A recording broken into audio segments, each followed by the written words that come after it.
Hello, in this tutorial, I'll show you how to skip invite people on Locket Widget. Now, the first thing I'd like you to do is to launch your Locket Widget, which of course I have done right here. The next thing is, where exactly can you get Locket Widget? You can get Locket Widget on Google Play Store or Apple Store, depending on the device that you use. So launch any of those applications and in the search bar type Locket Widget and follow through with the on-screen instructions to download and install the app. After installing, it's going to take you right into the registration page where you're going to be asked to either log in or to create an entirely new account. Now, after signing in successfully, it's going to take you right into this fantastic homepage where you can now explore a lot of features to have an exciting time in Locket Widget. So now that we're here, let's quickly hop into today's text, and that is how to skip invite people on Locket Widget.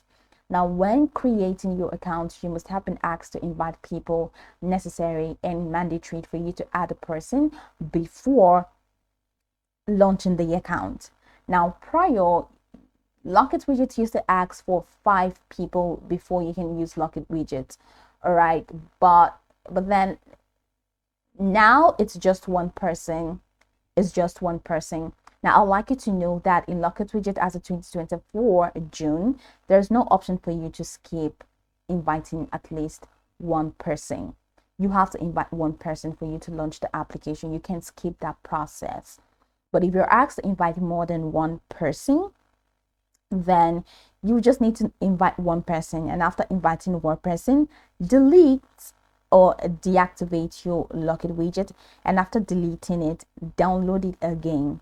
And after downloading it again, you'll be able to bypass other invitees. It's just going to be left with just one person. So I'm going to go over again. So invite one person. If you're asked to invite more than one, invite one person, then delete the Locket Widget app, re-download it. And after doing that, you'll be able to bypass other invitees.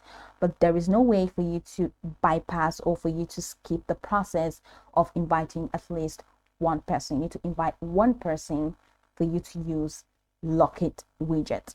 So you can go over this tutorial from top to bottom to get acquainted with steps, and of course once you're done, you'll be good to go. I hope this video marvelously helped you search.